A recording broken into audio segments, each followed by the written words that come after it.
ಹೆಸರು ವಿಜಯ್ ಮುನ್ರೆಡ್ಡಿ ಅಂತ. ನಾನು ಅಡ್ವೊಕೇಟ್ ಆಗಿ ಕೆಲಸ ಮಾಡ್ತೀನಿ. ಸೊ ಈ ಘಟನೆಯಲ್ಲಿ ಮೃತಪಟ್ಟಿರುವಂತಹ ವೆಂಕಟೇಶ್ ಅವರು ನಮ್ಮ ಸಂಬಂಧಿಕರು. ಸೊ ಈ ಘಟನೆಗೆ ಮುಖ್ಯವಾಗಿ ಕಾರಣ ಆಗಿರುವಂಥದ್ದು ಈ ರಸ್ತೆ ನಿರ್ಮಾಣ ಮಾಡಿದಂತಹ ಯಾರು ಕಾಂಟ್ರಾಕ್ಟ್ ಇದ್ದಾನೆ, PWD ಡಿಪಾರ್ಟ್ಮೆಂಟು ಮತ್ತು ಸರ್ಕಾರ, MLAಗಳು ಯಾರಿದ್ದಾರೆ, ಆಗಿನ ಕಾಲದಲ್ಲಿ ಯಾರು ಈ ರಸ್ತೆ ನಿರ್ಮಾಣ ಮಾಡಿದ್ರು ಅವರು, ಮತ್ತು ಆಗಿನ ಕಾಲದಲ್ಲಿ ಯಾರು MP ಆಗಿದ್ದಾರೆ, MLAಗಳಾಗಿದ್ದಾರೆ, ಮುಖ್ಯವಾಗಿ ಈ ರಸ್ತೆ ನಿರ್ಮಾಣ ಬಂದ ಕಾಂಟ್ರಾಕ್ಟ್ ಯಾರಿದ್ದಾನೆ ಅವನೇ ಅಂತ ಹೇಳೋದಕ್ಕೆ ನಾನು ಇಷ್ಟಪಡ್ತೀನಿ.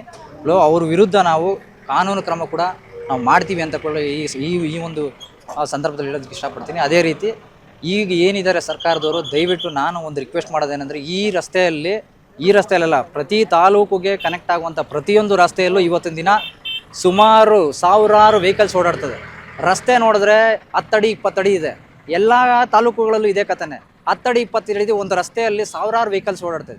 ಸಾವಿರಾರು ವೆಹಿಕಲ್ಸ್ ಓಡಾಡುವಾಗ ರಾತ್ರಿ ಹೊತ್ತು ಎಸ್ಪೆಷಲಿ IBMs ಹಾಕೊಂಬಂದರೆ ಆಪೋಸಿಟಲ್ಲಿ ಬರೋರು ಕಾಣಿಸೋದೇ ಇಲ್ಲ, ಯಾವುದೇ ಕಾರಣಕ್ಕೂ ಕಾಣಿಸೋದಿಲ್ಲ.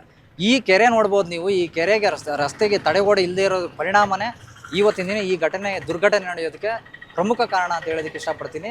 ಈ ಕೂಡಲೇ ಸರ್ಕಾರ, ಈಗ ಪ್ರೆಸೆಂಟ್ ಯಾವ ಸರ್ಕಾರ ಇದೆಯೋ ಅದು ಈ ಕೂಡಲೇ PWD ಡಿಪಾರ್ಟ್ಮೆಂಟ್ಗೆ ಕೂಡಲೇ ಒತ್ತಾಯ ಮಾಡಿ ಅವ್ರಿಗೆ ಈ PWD ಡಿಪಾರ್ಟ್ಮೆಂಟ್ ಅವರು ಈ ಕೂಡಲೇ ಇದಕ್ಕೆ ಏನು ತಡೆಗೋಡೆ ಏನಿದೆ ಅದನ್ನು ನಿರ್ಮಾಣ ಮಾಡಬೇಕು. ಮುಂದೆ ಆಗುವಂಥ ಅನಾಹುತಗಳನ್ನ ತಪ್ಪಿಸ್ಬೇಕು. ಒಂದು ವೇಳೆ ಅದನ್ನು ಮಾಡಲಿಲ್ಲ ಅಂದರೆ ಇಮಿಡಿಯೇಟ್ಲಿ ಇವತ್ತು ಸೆಷನಲ್ಲಿಟ್ಟು ನಾಳೆ ಮಾತಾಡೋಣ, ನಾಳಿದ್ದು ಮಾತಾಡೋಣ ಎಲ್ಲ ಬೇಡ. ದಯವಿಟ್ಟು ಸಾರ್ವಜನಿಕ ಪ್ರಾಣಗಳ ಜೊತೆ ಆಟ ಆಡಬೇಡಿ. ನೂತನವಾಗಿ ಪ್ರಾರಂಭವಾಗಿರುವ ಶ್ರೀವೇಣು TVS ಶೋರೂಮ್ನಲ್ಲಿ TVS ಕಂಪನಿಯ ಎಲ್ಲಾ ರೀತಿಯ ಪೆಟ್ರೋಲ್ ಮತ್ತು ವಿದ್ಯುತ್ ಚಾಲಿತ ಬೈಕ್ಗಳಿಗಾಗಿ ಎಂದೇ ಭೇಟಿ ನೀಡಿ. ವಿಳಾಸ ಬೈಪಾಸ್ ರಸ್ತೆ, ಮಾರುತಿ ನೆಕ್ಸಾ ಕಾರ್ ಶೋರೂಮ್ ಪಕ್ಕ, ಕೋಲಾರ.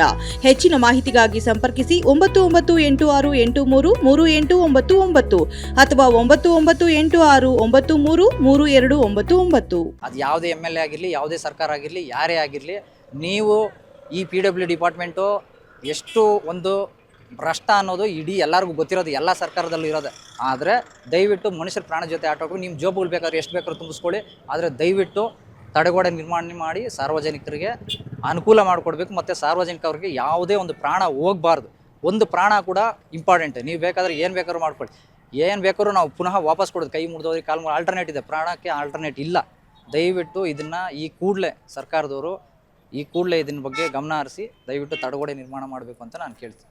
ಯಾವುದೇ ನೋಡಿ, ನೀವು ನೋಡ್ಬೋದು, ನೀವು ಇದನ್ನು ನೋಡಿಸಿ ಸಾರ್ವಜನಿಕರಿಗೆ. ಸರ್ಕಾರ ಈಗ ಯಾರು ಪ್ರೆಸೆಂಟ್ MLAಗಳು, ಸರ್ಕಾರ, PWD ಡಿಪಾರ್ಟ್ಮೆಂಟ್ಗಳು ಪ್ರತಿಯೊಂದಕ್ಕೂ ಇದು ನೋಡಿಸಿ. ಒಂದು ಲೈಟ್ ಇಲ್ಲ, ಮತ್ತು ಯಾವುದೇ ರಿಫ್ಲೆಕ್ಟರ್ಸ್ ಇಲ್ಲ, ಮತ್ತು ಯಾವುದೇ CCTV ಕ್ಯಾಮ್ರಾ ಇಲ್ಲ. ಈ ಕೆರೆ ಎಷ್ಟು ಡೇಂಜರಸ್, ಭಯಾನಕ ಹೋಗಿದೆ ನೋಡಿ. ಈ ಕೆರೆ ಮೇಲೆ ನಾವು, ಈ ಕಟ್ಟೆ ಮೇಲೆ ನಾವು ಗಾಡಿ ಓಡಿಸ್ಬೇಕಾದ್ರೆ ಪ್ರಾಣ ಕೈಯಲ್ಲಿ ಇಟ್ಕೊಂಡೇ ಓಡಾಡಬೇಕು. ಈ ಒಂದು ರಸ್ತೆಯಲ್ಲಿ ಎಸ್ಪೆಷಲಿ ನೈಟ್ ಟೈಮ್ ಆದರೆ ಇನ್ನೂ ಡೇಂಜರಸ್. ಯಾಕಂದರೆ ಈ ರಸ್ತೆ ನೇರವಾಗಿಲ್ಲ. ಇದು ಇದೇನಿದೆ ಕರ್ವ್ಸ್ ಇದೆ. ಈ ರಸ್ತೆಯಲ್ಲಿ ಕರ್ವ್ಸ್ ಇದ್ದಾಗ ಇದಕ್ಕೇನು ಮುಂಜಾಗ್ರತೆಗಳು ತೊಗೋಬೇಕು. ಒಂಚೂರು ಹೆಚ್ಚು ಕಮ್ಮಿ ಆದರೆ ಈ ಕಡೆ ನೋಡಿ ಎಷ್ಟು ಒಂದು 30-40 ಅಡಿ ಹಳ್ಳ ಇದೆ, ಆ ಕಡೆ ದೊಡ್ಡ ಕೆರೆನೇ ಇದೆ.